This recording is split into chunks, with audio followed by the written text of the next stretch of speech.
Bismillahirrahmanirrahim. Assalamualaikum warahmatullahi wabarakatuh. Alhamdulillahi rabbil alamin. Wabihi nasta'inu ala umurid dunya waddin. Ashhadu an la ilaha illallah wahdahu la syarikalah. Wa ashhadu anna muhammadan wa ala alihi wa ashabihi wa man tabi'ahum bi ihsanin ila yaumiddin, amma ba'd.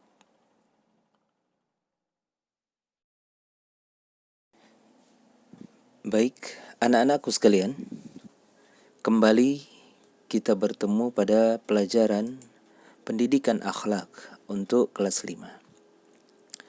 Dan kita masuk pada pertemuan yang kedua.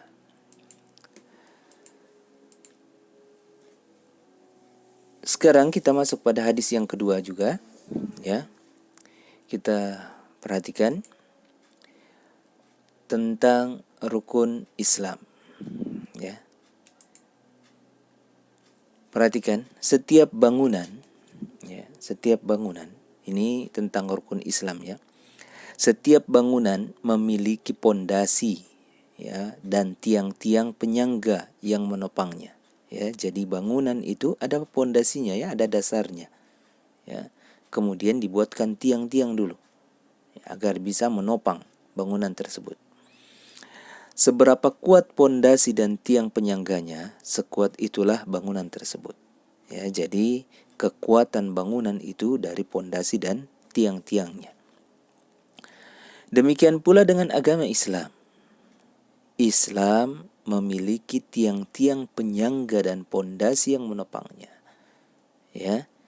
Jadi Islam itu, agama ini memiliki pondasi serta tiang-tiang penyangga agar kokoh keislaman seseorang. Ini sebagaimana disebutkan dalam hadis berikut. Perhatikan.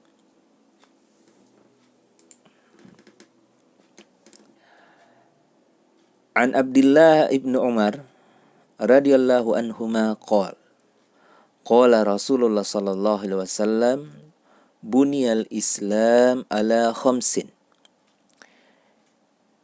Syahadati an la ilaha illallah wa anna muhammadan rasulullah wa iqamis salah wa ita'iz zakah wa sawmi ramadan wa hajjil bait. Ya.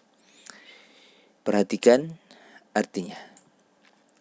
Dari Abdullah radhiyallahu anhuma, Rasulullah sallallahu alaihi wasallam bersabda, Islam itu dibangun di atas 5 rukun, ya. Ini rukun, yaitu persaksian bahwa tidak ada ilah yang berhak diibadahi kecuali Allah dan Muhammad adalah hamba dan utusannya. Ya, ini rukun Islam yang pertama. Ya, ini rukun yang dimaksud di sini adalah pondasi dan tiang-tiang penyangga itu. Kemudian mendirikan sholat. Ya, ini tiang yang kedua. Ya, tiang pertama syahadat, tiang yang kedua mendirikan sholat.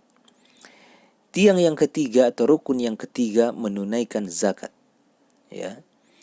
Yang keempat puasa di bulan Ramadan. Kemudian yang kelima adalah haji ke Baitullah atau ke Makkah. Ya. Jadi inilah yang mengokohkan keislaman seseorang, ya.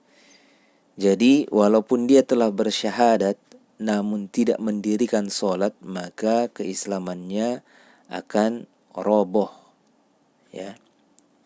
Jadinya lemah karena kehilangan tiang. Dia sholat, dia bersyahadat, kemudian dia sholat, tapi tidak menunaikan zakat. Ini juga lemah karena satu tiangnya hilang, ya.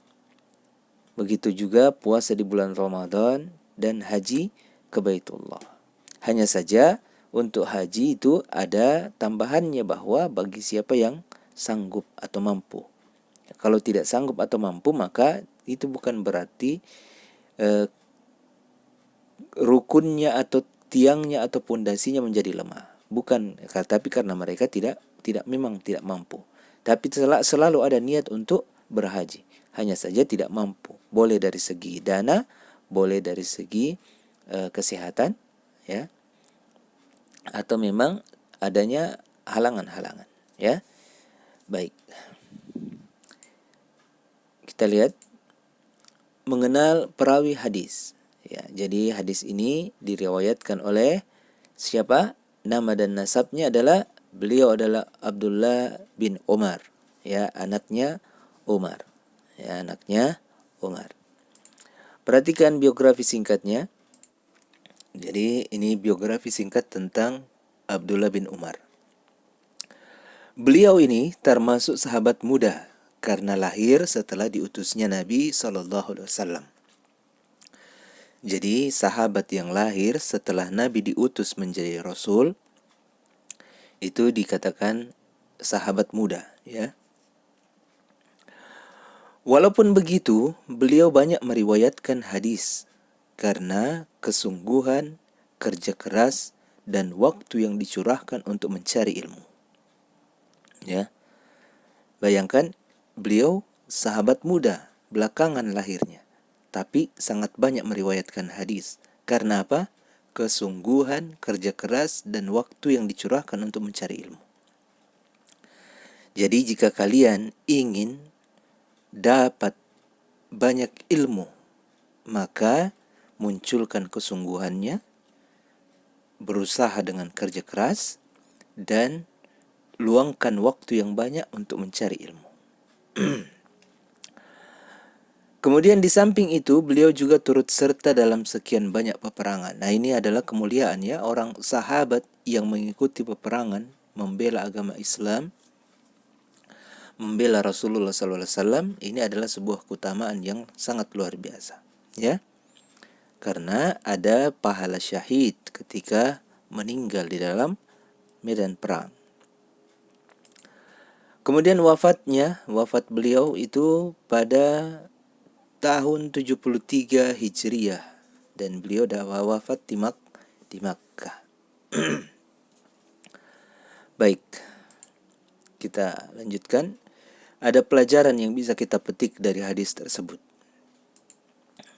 Yang pertama, Islam itu memiliki rukun-rukun yang menopangnya. Ya, jadi rukun-rukun itu dianggap sebagai pondasi atau tiang-tiang, ya. Seperti rumah memiliki pondasi atau tiang yang dijadikan sebagai tumpuan atau penopang, ya. Rumah tanpa pondasi dan tanpa tiang itu akan rubuh, ya. Begitu juga Islam. Yang kedua, rukun paling asas dari rukun Islam adalah persaksian bahwa tidak ada ilah yang berhak diibadahi kecuali Allah dan Muhammad SAW adalah utusan Allah. Oleh karena itu, keislaman seseorang tidak akan sah kecuali dengan mengucapkan dan mengamalkan tuntunan-tuntunan kalimat ini. Jadi syahadat la ilaha illallah Muhammadar Rasulullah, ya. Ini adalah rukun yang paling dasar, ya. Tanpa syahadat maka keislaman seseorang tidak akan sah, ya. Walaupun dia sholat, walaupun dia puasa, walaupun dia berzakat, walaupun dia berhaji, tapi dia tidak mengakui, tidak bersyahadat la ilaha illallah, maka batal keislamannya. Ya, tidak sah. Tidak sah. Ini adalah rukun yang paling asas, yang paling mendasar, ya. Dan tidak sekedar diucapkan ini, ya, tetapi mengamalkan tuntunan-tuntunan kalimat la ilaha illallah Muhammad Rasulullah, ya. Baik. Pelajaran yang bisa dipetik yang ketiga, bersaksi bahwa tidak ada ilah illallah, yaitu menauhidkan Allah, beribadah hanya kepadanya saja dan tidak mempersekutukannya dengan sesuatu apapun. Bersaksi bahwa tidak ada ilah yang berhak diibadahi kecuali Allah, yaitu menauhidkan Allah. Maksudnya ini adalah ketika kita telah mengucapkan asyhadu alla ilaha illallah maka dengan begitu kita telah menauhidkan Allah. Maksudnya kita beribadah hanya kepadanya saja. Tidak boleh beribadah kepada selain Allah. Ya, itu berarti kita tidak mempersekutukannya dengan sesuatu apapun. Ya, jadi itu yang disebut dengan bersaksi. Ya, jadi setelah ucapkan la ilaha illallah, maka tidak boleh lagi beribadah kepada selain Allah Subhanahu wa taala. Ya. Selanjutnya, salat adalah rukun Islam yang kedua. Ya. Salat adalah ibadah amaliyah yang paling penting dan tidak sah keislaman seseorang kecuali dengan mengamalkannya. Ini rukun Islam yang kedua, salat. Ya, yang dimaksud adalah salat 5 waktu. Ini adalah amaliyah yang paling penting dan tidak sah keislaman seseorang kecuali dengan mengamalkannya. Ya, karena itu sebagian ulama itu ketika ada orang yang tidak salat, maka langsung dihukumi dengan kafir, keluar dari Islam.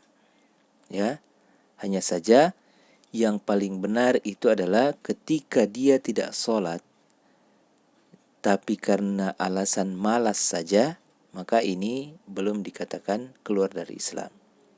Ya, tapi dia menanggung dosa yang sangat besar karena tidak salat, walaupun alasannya malas. Tapi kalau memang dia tidak salat dan mengatakan bahwa salat itu tidak penting dilakukan, tidak perlu dikerjakan, inilah yang baru dihukumi dengan kafir, keluar dari Islam. Baik, selanjutnya yang kelima, wajib mengerjakan salat dengan melaksanakan rukun dan kewajibannya, dan tidak cukup mengerjakan salat tanpa melaksanakan rukun dan kewajibannya. Jadi salat itu ada rukun-rukunnya dan ada kewajibannya, ya. Rukun-rukunnya ada kewajibannya. Rukun itu diantaranya adalah bertakbir, ya, bertakbiratul ihram, ya, kemudian membaca Al-Fatihah, itu rukun, ya, kemudian ruku', sujud, ya, i'tidal, itu semua rukun. Itu semua rukun. Ada 14, 13 atau 14. Jadi rukun dan kewajibannya itu tidak boleh ditinggalkan, ya. Tidak boleh ditinggalkan. Baik. Yang keenam, zakat berfungsi untuk menyucikan harta, sedangkan salat berfungsi untuk menyucikan hati. Ya, jadi dua rukun ini, ya, berfungsi untuk menyucikan. Yang satu menyucikan harta, yang satu menyucikan hati atau jiwa, ya. Jadi harta kita itu harus disucikan. Bagaimana caranya? Dengan mengeluarkan sedekahnya atau zakatnya, ya. Adapun hati atau jiwa, untuk menyucikan jiwa maka kita harus mengerjakan salat, ya, yang diutamakan adalah salat 5 waktu. Kemudian yang ketujuh, wajib berpuasa di bulan Ramadan bagi yang telah balik. Ini ada Ustadz kasih tanda warna kuning. Ada 3, ya, yang wajib berpuasa, telah balik, usianya telah balik, ya. Kemudian berakal, ya, kalau orang gila tidak diwajibkan, anak-anak tidak diwajibkan karena belum sampai usianya. Kemudian mampu melakukannya maksudnya tidak sakit, ya, atau tidak dalam perjalanan yang jauh, misalnya bersafar, ya. Nah, ini wajib. Tapi ada 3 syaratnya, sudah balik, berakal, dan mampu melakukannya. Baik, yang terakhir, wajib berhaji bagi orang yang mampu, ya, yaitu sekali dalam seumur hidup. Jadi wajib berhaji ini bagi orang yang mampu saja.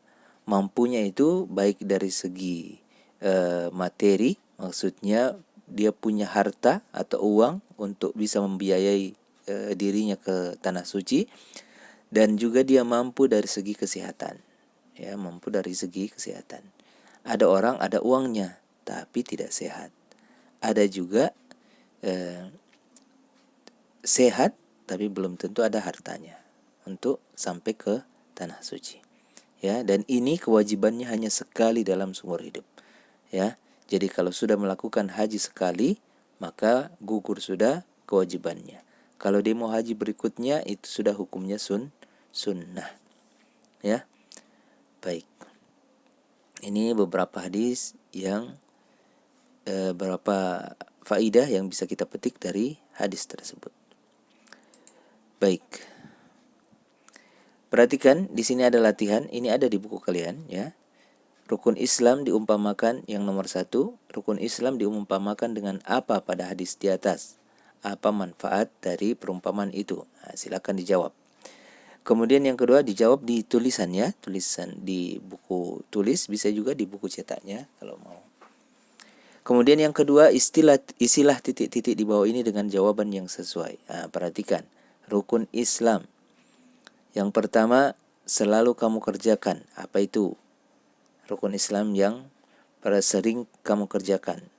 Kemudian, rukun Islam yang dikerjakan 5 kali dalam sehari semalam. Nah, rukun Islam apa itu? Namanya sebutkan. Tulis di bawah situ ya. Kemudian dikerjakan apabila telah diwajibkan. Nah, rukun Islam apa itu? Kemudian dikerjakan sekali dalam 1 tahun. Nah, rukun Islam apa itu? Kemudian yang terakhir dikerjakan sekali seumur hidup. Nah, silakan diisi di bawahnya. Ini ada di buku kalian ya, silakan dituliskan ya. Baca dan simak dengan baik ayat ke-60 dari surah At-Taubah berikut ini beserta artinya. Lalu jawablah pertanyaannya. Ya.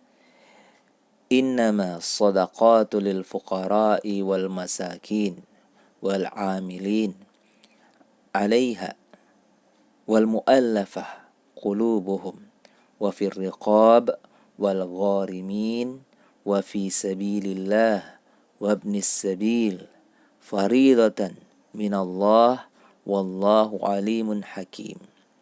Sesungguhnya zakat itu hanyalah untuk orang-orang fakir, orang miskin, amil zakat yang dilunakkan hatinya atau muallaf ya, orang masuk Islam maksudnya ya. Untuk memerdekakan hamba sahaya, untuk membebaskan orang yang berhutang, untuk jalan Allah, dan untuk orang yang sedang dalam perjalanan. Sebagai kewajiban dari Allah, Allah Maha Mengetahui, Maha Bijaksana. Quran Surah At-Taubah ayat 60. Jawab soalnya, pertanyaannya adalah sebutkan 8 orang yang berhak menerima zakat dalam ayat tersebut dan letakkan pada urutan yang sesuai. Nah, ini sudah ada nomor-nomornya. Letakkan siapa nomor 1, 2, 3 dan seterusnya. Ya. Baik. Bisa dipahami ya? Silakan dikerjakan tugasnya baik di buku tulis atau langsung di buku cetaknya ya. Baik. Saya rasa cukup dan semoga ada manfaatnya. Mohon maaf atas segala kekurangan. Mohon maaf juga karena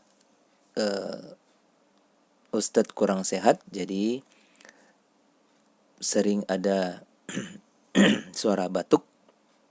Ya, Ustadz mohon maaf atas segala kekurangan tersebut. Baik. Subhanakallahumma wa bihamdik asyhadu la ilaha illa anta wastaghfiruka wa atubu ilaik. Wassalamualaikum warahmatullahi wabarakatuh.